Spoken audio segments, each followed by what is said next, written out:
Hello and welcome to New Filmmakers Los Angeles in partnership with Movie Maker magazine. My name is Danny DeLillo. We're here at the South Park Center and delighted to be joined with Andrew Acedo with his fantastic movie Sing to Me. Let's take a look at the clip.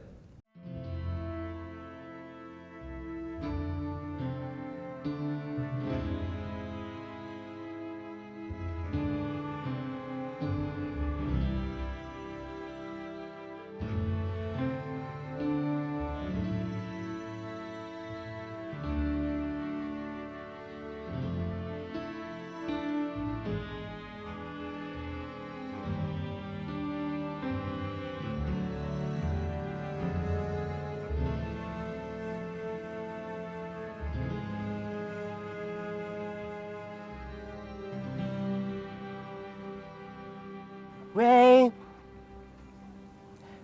I have the same thing as you. Gosh. Andrew, we're here again. Love being here with you. This is my safe space. It's a safe space. Well, it's your second time with your film with us, which is incredible. I'm so glad to have your film back with us because Sing to Me was so special.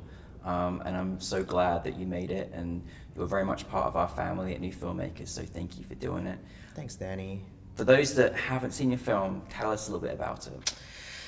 Well, it's a dark comedy. I mean, I hope it's a dark comedy. It's about a guy who he struggles with his something he's born with, which is singing everything he says, and he just struggles with it. And basically the film is a manifestation of our own insecurities in life and how it's hard to, it's weird because like the more we try to hide our insecurities, it's almost like the more they show sometimes, Yeah. And it's just about embracing people, embracing ourselves, and yeah. So it's a love letter also to people who show us comfort and make us feel solace from all that stuff, Yeah. So Well, you articulated that so well, Andrew, and this was so incredible because it was such a unique idea. Like, I just was like, wow, no one's ever done this before. This is amazing. Like, it was just really special to see that, when you see a unique idea on film, and all the things that come with it as well, the insecurities and things that we kind of go through. With that being said, where was the moment for you where you had this idea of how to articulate this character, well, two characters, what they were kind of going through? How did you know how to bring this into a film, also covering all of those points as well? yeah, man, that's a good question. Well, going back to, I wrote this a while back now at this point, and I remember my initial inspiration was, so I have a brother who has Down syndrome, and so I've grown up with the disabled community. I'm constantly around them still to this day because he still goes to adult school, and I'm constantly around adults with special needs. And I remember in 2019 when I had written this thing, I reached a tipping point when I was actually at church, and I saw this person who had Down syndrome, and I just felt really uncomfortable with people looking at her because she had like an involuntary movement, and I remember people looking at her, and I felt like really upset.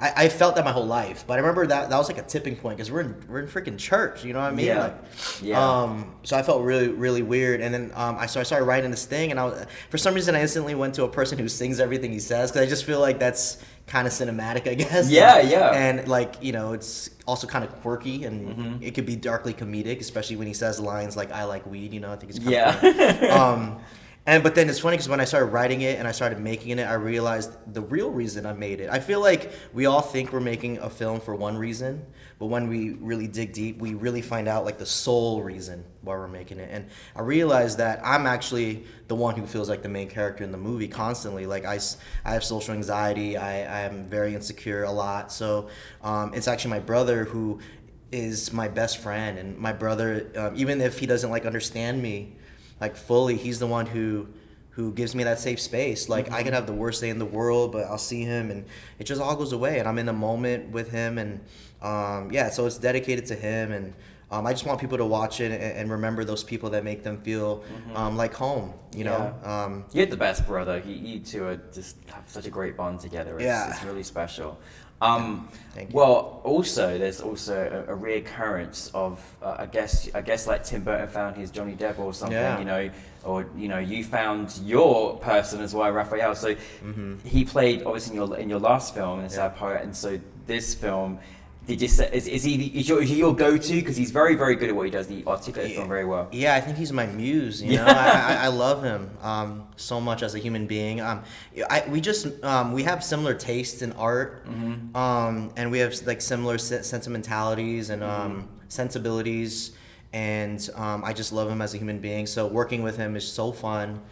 Because Andrew, this was a particular role where you've kind of really got to work with your actors, particularly your two kind of lead actors, in how to really articulate this film. You know, because it's got a lot of serious elements to it as well. You know, as well as talking about all the insecurities. And even though there's comedic, it's dark comedy, but there's a lot underneath. Between these lines. How did you work with them, like, on this kind of project? Yeah, so, it's funny because the way I pitched it to them, I was telling them, like, look, the film, it does deal with, like, dramatic components, like, of loneliness and mental health and stuff like that, but I told them that the comedy lies within the concept. It's the guy yes. And I wanted to own that absurdity. I felt like, that's... I felt like if the film had too much of a serious aesthetic, it just wouldn't fit. It wouldn't feel right. So I remember when I pitched it, I said, like, I know it might feel kind of absurd and ridiculous to sing every line where everyone else isn't, or to like talk to each other singing, and it's supposed to be like, oh, we have this thing. And I said, if it feels absurd, because it is, or if it feels surreal or kind of weird, it's okay, like, own it, Yeah. And I think I love that. Yeah. Yeah, and I think through that we were able to find the comedy, because people laugh when they watch it. I've seen it with a couple audiences, and they always laugh, even in moments that I didn't expect. Yeah. So I think I do establish that tone early on. You do, yeah. I also want to say one thing about Raphael. He loves this story because when I had casted him, he called me and he was like, Andrew, I'll tell you the truth, man. Like, I don't think I could do this movie. Like, I don't think I can. Like, I don't think I could do the singing thing, And then I told him, I said, it's really funny, Raphael, because I don't think I could make this movie. You know what I mean? And then he said, wow, that's comforting. And I said, wow, that was comforting to hear it from you. Then we made the movie. So we made it. That's amazing. Again, that was 3 years ago. Wow. That's so cool. So persevere, right? Persevere, persevere with it. Yeah. What I also, it's amazing how we're just fighting for the ability to connect. Like when he finds someone that he can connect with, that maybe can relate or understand, and how desperate we are for connection, but then also not realizing what's right on our doorstep. Like, exactly. The person he went to kindergarten who's idolizes him, like that was a really great arc of an element. Was there kind of any, knowing you, Andrew, is there any kind of symbolism in there at all? Yeah, 100%.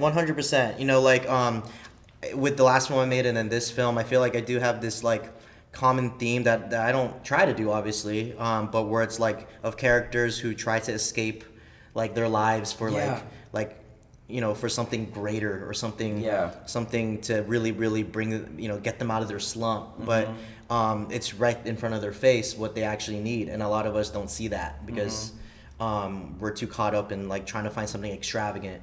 So I think that inspiration, it definitely comes from me, like trying to find escape routes through, I don't know, like a lot of different things, a lot of different people. When like going back to my brother, when he's really the answer of 99% of my problems throughout my whole life. But sometimes I forget he's there because I'm just trying to find something else, and he's just that safe place for me. It makes me feel like a human being. So. This interview, I'm just rambling. You're doing a great job, because I'm more interested in just, you have so much depth to your director mind. I'm always interested in just like understanding like what you see and how you see it. And again, I love even asking this question to you, but like what kind of films do you kind of continue want to make? Like, what inspires you? What inspires me,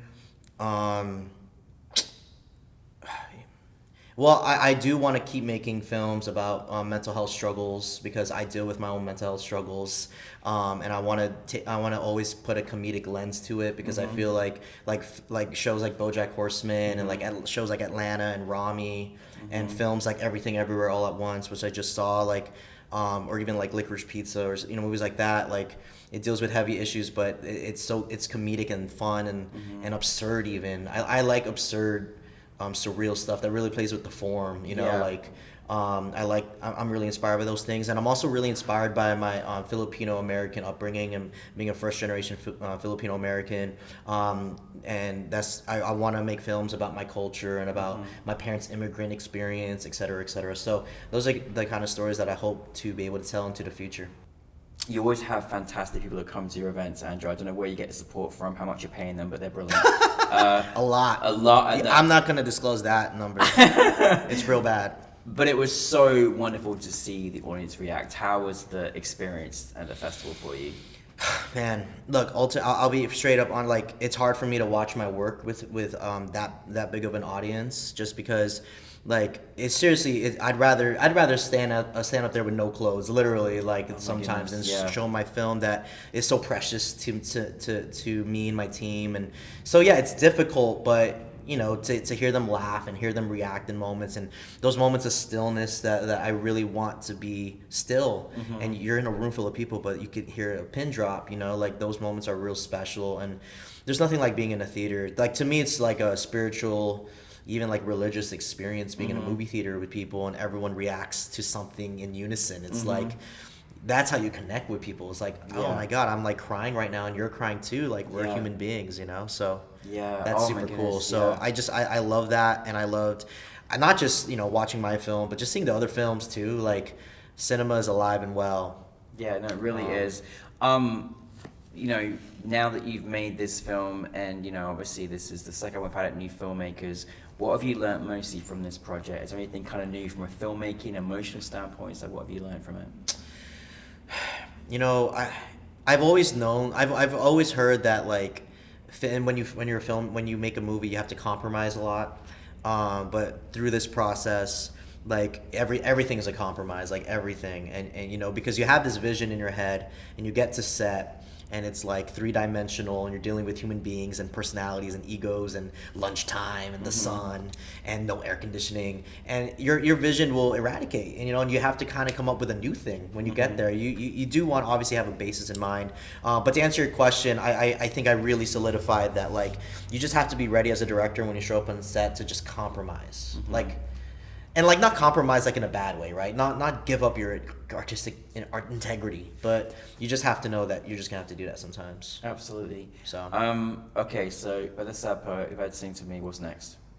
Yeah, so I am making a film called Good Filipino Kids. It's a short film, and I'm raising money for it now. So link in the bio. Link in the bio. Yeah, make sure you donate to my GoFundMe. It's great. Yeah, I get you good perks. You are very good at crowdfunding as well. If you saw, I mean, what I loved was seeing the credits of all the great people that are part of making your film happen. So, thank you to everyone for making it happen. But Andrew, I'm so proud of you. We're so happy to have you always part of our core family at New Filmmakers LA. So thank you very much, Mr. Talented One, and we're waiting for the next movie. So thank you. You're the best, Danny. He's the best. Love you, man. Love you too.